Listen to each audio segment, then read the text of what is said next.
میں دو ذبیحوں یعنی حضرت اسماعیل علیہ السلام اور حضرت عبداللہ علیہ السلام کی اولاد ہوں۔ حضرت عبداللہ قریش میں سب سے زیادہ حسین تھے۔ ان کا چہرہ روشن ستارے کی مانند تھا۔ قریش کی بہت سی لڑکیاں ان سے شادی کرنا چاہتی تھی، مگر حضرت عبداللہ کی حضرت آمنہ سے شادی ہوئی۔ حضرت آمنہ وہاب بن عبد مناف بن زہرہ کی بیٹی تھی۔ شادی کے وقت حضرت عبداللہ کی عمر 18 سال تھی۔ یہ شادی کے لیے اپنے والد کے ساتھ جا رہے تھے۔ راستے میں ایک عورت کعبہ کے پاس بیٹھی نظر آئی۔ یہ عورت ورق بن نوفل کی بہن تھی۔ ورق بن نوفل قریش کے ایک بڑے عالم تھے۔ ورق بن نوفل سے ان کی بہن نے سن رکھا تھا کہ وقت کا آخری نبی کا ظہور ہونے والا ہے، اور ان کے نشانیوں میں سے ایک نشانی یہ ہوگی کہ ان کے والد کے چہرے میں نبوت کا نور چمکتا ہوگا۔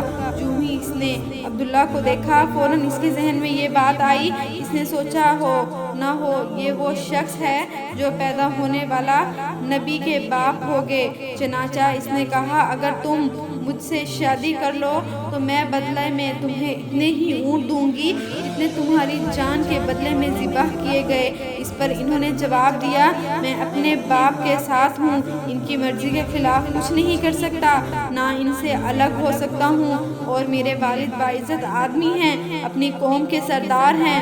بہرحال ان کی شادی حضرت آمنہ سے ہو گئی۔ اب قریش کی عورتوں میں نسب اور مقام کے اعتبار سے افضل تھی۔ حضرت آمنہ حضرت عبداللہ کے گھر آ گئی۔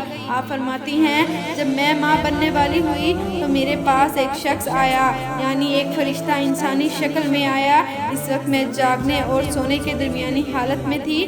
عام طور پر اسی حالت کو غنودگی کہا جاتا ہے۔ اس نے مجھ سے کہا، تمہیں معلوم ہے تم اس امت کی سردار اور نبی صلی اللہ علیہ وآلہ وسلم کی ماں بننے والی ہو۔ اس کے بعد وہ پھر اس وقت آیا جب نبی صلی اللہ علیہ وآلہ وسلم پیدا ہونے والے تھے۔ اس مرتبہ اس نے کہا، جب تمہاری ہاں پیدائش ہو تو کہنا، میں اس بچے کے لیے اللہ کی پناہ چاہتی ہوں ہر حسد کرنے والے کے شر اور برائی سے۔ پھر تم اس بچے کے نام محمد رکھنا، کیونکہ ان کا نام تو رات میں احمد ہے اور زمین اور آسمان والے ان کی تعریف کرتے ہیں، جبکہ قرآن میں ان کا نام محمد ہے اور قرآن میں ان کی کتاب ہے۔ ایک روایت کے مطابق فرشتے نے ان سے کہا، تم وقت کے سردار کی ماں بننے والی ہو، اس بچے کی نشانی یہ ہوگی، اس کے ساتھ ایک نور ظاہر ہوگا جس سے مالک شام اور بصرہ کے محلت بھر جائے گی۔ جب وہ بچہ پیدا ہو جائے گا تو اس کا نام محمد رکھنا، کیونکہ تورات میں ان کا نام احمد ہے کہ آسمان اور زمین والے ان کی تعریف کرتے ہیں، اور انجیل میں ان کا نام احمد ہے کہ آسمان اور زمین والے ان کی تعریف کرتے ہیں، اور قرآن میں ان کا نام محمد ہے۔ حضرت عبداللہ کے چہرے میں جو نور چمکتا تھا، شادی کے بعد وہ حضرت آمنہ کے چہرے میں آ گیا تھا۔ امام زہری